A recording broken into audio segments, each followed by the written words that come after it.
यादव को जान से मारने की धमकी दे रहे थे। कोई नहीं जान से मार सकता है। मारने वाले या तो जेल में चले जाएंगे और या तो ये बाबा साहब का जो संविधान है उनको वो सजा दिलाएगा, वो सजा दिलाएगा जो आज तक किसी को हिंदुस्तान में नहीं मिली होगी। समाजवादी पार्टी के मुखिया अखिलेश यादव क्यों उनको झुकाना, एक दलित समाज के हैं इसलिए झुकाना चाहते हैं। तो अब दलित समाज नहीं सुनेगा। आज बाबा साहब अम्बेडकर का सब वो अध्ययन कर चुके, आज सांसद है वो, तो ऐसी क्या बात है, कोई जबरदस्ती है। बाबा साहब का जन्मोत्सव बड़े हर्षोल्लास के साथ जनता मना रही है और चूँकि बाबा दलितों, पिछड़े, वंचितों के मसीहा कहे जाते हैं और इसीलिए आज बड़ी खुशी है। जो हमारे अन्य राष्ट्रीय त्यौहार हैं, धार्मिक त्यौहार हैं, उनसे कहीं महत्वपूर्ण ये राष्ट्रीय त्यौहार के रूप में और मांगलिक कार्यक्रमों के रूप में जो बहुत महत्वपूर्ण घरों में मनाया जाता है, उससे भी कहीं ज़्यादा अब हिंदुस्तान की जनता बाबा साहब का सम्मान कर रही है।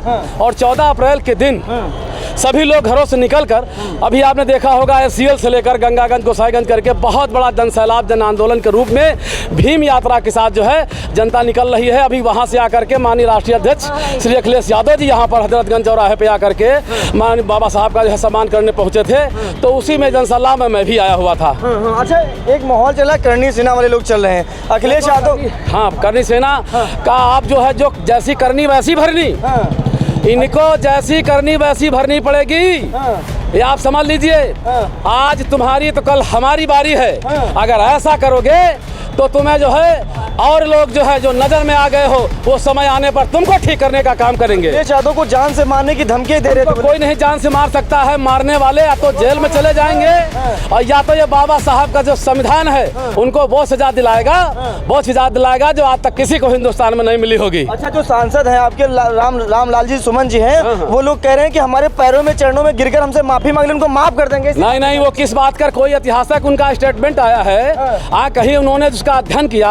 और इतिहास पे आप जानते ही हैं, कभी न कभी इतिहासों पे 600-7 साल पुरानी बातें अगर बताई जाती हैं तो वहाँ पर जरूर दोभाषी अर्थ उनके निकलते हैं। लोग मसले मामलों में देखते हैं ये बात, तो उस पर ये कौन सी बात हो गई। क्यों उनको झुकाना, एक दलित समाज के हैं इसलिए झुकाना चाहते हैं। तो अब दलित समाज नहीं सुनेगा। आज बाबा साहब अम्बेडकर का सब वो अध्ययन कर चुके, आज सांसद है वो, तो ऐसी क्या बात है, कोई जबरदस्ती है। अभी देखा था 12 तारीख को करनी सेना वाले 80,000 लोग लाठी डंडा तलवार लेकर लालजी सुमन के घर पर आवास को घेरने के लिए पहुंचे थे। देखा ये सरकार को रोकना चाहिए, या बिल्कुल गलत लेकर गए। नहीं, साफ साफ है कि भाजपा के लोग वहां पहुंचे हुए थे और इसीलिए गवर्नमेंट उनको नहीं रोक रही। आप बताइए, अगर बाबा साहब ने संविधान न लिखा होता तो आज न हम यहाँ बोल रहे होते, न महिलाओं को पढ़ने का अधिकार होता, न दलितों, पिछड़ों का कुछ भी काम करने का अधिकार होता। अच्छा, करनी सेना इस समय समाजवादियों पर बुरी उनकी नजर लग गई है। कल देखा अखिलेश के दलित सांसद लालजी सुमन के घर पर बिल्डोजर और तलवार लेकर गए थे, कैसे रोकेंगे आप, बचाएंगे उनसे? देखिए, करनी सेना वरना कोई सेना बना नहीं है, वो भारतीय जनता पार्टी के लोग ही करनी सेना के रूप में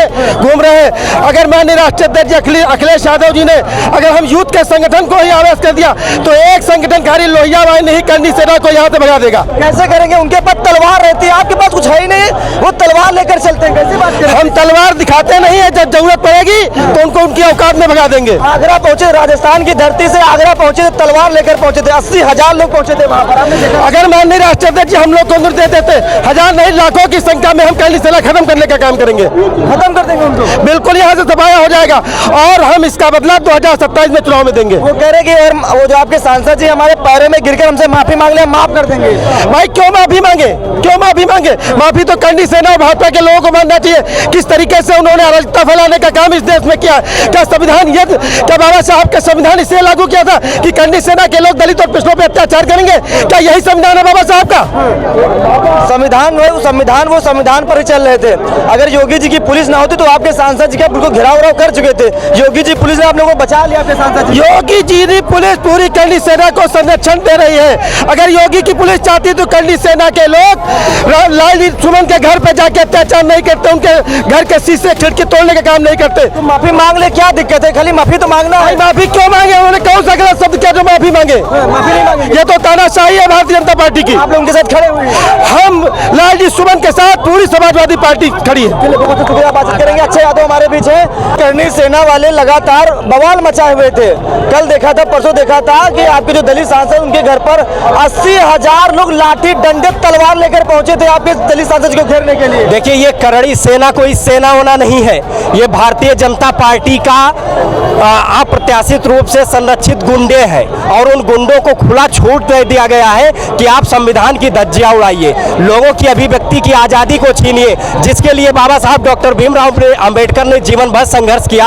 उस अभिव्यक्ति की आज़ादी को भारतीय जनता पार्टी समाप्त करना चाहती है, लोकतंत्र को समाप्त करना चाहती है। इसीलिए बीजेपी के गुंडे जिस तरीके से तलवार लहरा रहे हैं, बताइए पुलिस प्रशासन FIR दर्ज करने के बाद कितने लोगों को गिरफ्तार की, क्यों नहीं गिरफ्तार कर रही है? इससे स्पष्ट हो जा रहा है कि ये संविधान को मानने वाले भारतीय जनता पार्टी के संरक्षित गुंडे हैं, संविधान को नहीं मानते। इस तरह से समाजवादी लोग कैसे लड़ेंगे, कैसे लड़ेंगे? ऑप्शन क्या है समाजवादियों के पास? ये मुट्ठी भर लोग हैं, ये मुट्ठी भर लोग हैं। हमारे यहाँ एक संगठन केवल समाजवादी छात्र सभा प्रदेश की इकाई इनको उखाड़ फेंकने की ताकत रखती है और हमारे ऐसे तमाम 9-10 से ऊपर संगठन है, लेकिन इन लोगों की कोई औकात नहीं है, ये लोग टिक नहीं पाएंगे। लेकिन उनके पास तलवार है, राजस्थान की धरती से आगरा पहुंच के तलवार लेकर, तो कैसे आप लोग लड़ पाएंगे? ये माफी मांगने वालों के वंशज है, इनका इतिहास नहीं है। ये तलवार लहराने से कुछ नहीं होता है, लेकिन ये सत्ता जो है इनको संरक्षण दे रही है, इसलिए ये गुंडई कर रहे हैं, तलवार लहरा रहे हैं। बाकी इनके पास कोई ताकत नहीं है, ये माफी वीर के वंशज है, ये क्या तलवार लहरा है? तो कह रहे हैं अखिलेश तो गोली मार देंगे, कैसी बात कर रहे हैं? मैं कहता हूँ ऐसे चटपुंजिया लोग हैं, चटपुंजिया लोग हुए बयान दे रहे हैं और ये भारतीय जनता पार्टी जानबूझकर दिलवा रही है। मैं कहता हूँ उसके अंदर इतनी औकात है तो आ जाए, ऐसे कैसे गोली मार पहुंच गए राजस्थान की धरती से वहां पहुंच गए। विपक्ष के इतने बड़े नेता को आप इस तरीके का वो बयान दे रहा है, उसको अभी तक पुलिस क्यों नहीं गिरफ्तार कर रही है? इससे स्पष्ट हो जा रहा है कि भारतीय जनता पार्टी पूरी तरीके से कानून व्यवस्था को खत्म करना चाहती है और विपक्ष के नेताओं पर हमला करवा रही है और ये जनता देख रही है। PDA 90% आबादी अपने नेता का, अपने महापुरुषों का अपमान नहीं सहेगा। आने वाले समय में इनको सत्ता से उखाड़ फेंकने का काम। अखिलेश समाजवादी कार्यालय घेरेंगे, अखिलेश पुतला यही फूकेंगे कार्यालय। 90% आबादी के नेता है और 90% आबादी अपने नेता का अपमान नहीं सहेगी, उनका पता नहीं लगेगा, चकनाचूर कर देंगे। लेकिन हम लोग अभी ये मान कर रहे हैं क्योंकि हम संविधान को मानने वाले लोग हैं, इन पर प्रशासन और सत्ता पक्ष के लोग कार्रवाई करें, अन्यथा समाजवादी लोग मजबूर हो जाएंगे। समाज लोकतंत्र को और संविधान को बचाने के लिए किसी भी हद तक जा सकते हैं, सामाजिक न्याय को स्थापित करने के लिए। चलिए ठीक है, बहुत शुक्रिया। और भी लोगों से बातचीत करेंगे, बोलेंगे कुछ? हाँ, बताइए क्या कहना चाहेंगे बाबा साहब के मामले को? देखिए, आज भारत रत्न बाबा साहब भीमराव अंबेडकर जी की 134वीं जयंती पर उन्हें श्रद्धा सुमन अर्पित करते हैं, नमन करते हैं और हम देश को संदेश देना चाहते हैं कि समाजवादी पार्टी पिछड़े, दलितों, शोषित, गरीब सभी वर्ग की पार्टी है और कहीं ना कहीं जो मुख्यमंत्री के संरक्षण में कुछ लोग गलत बयानबाजी कर रहे हैं, आने वाले समय में वोट की ताकत से इंडिया गठबंधन के नेतृत्व में समाजवादी पार्टी की सरकार बनेगी और ऐसी सरपरस्ती ताकतों को हम लोग नियम कानून से जवाब देने का काम करेंगे। चलिए ठीक है, और भी लोगों से बातचीत करेंगे।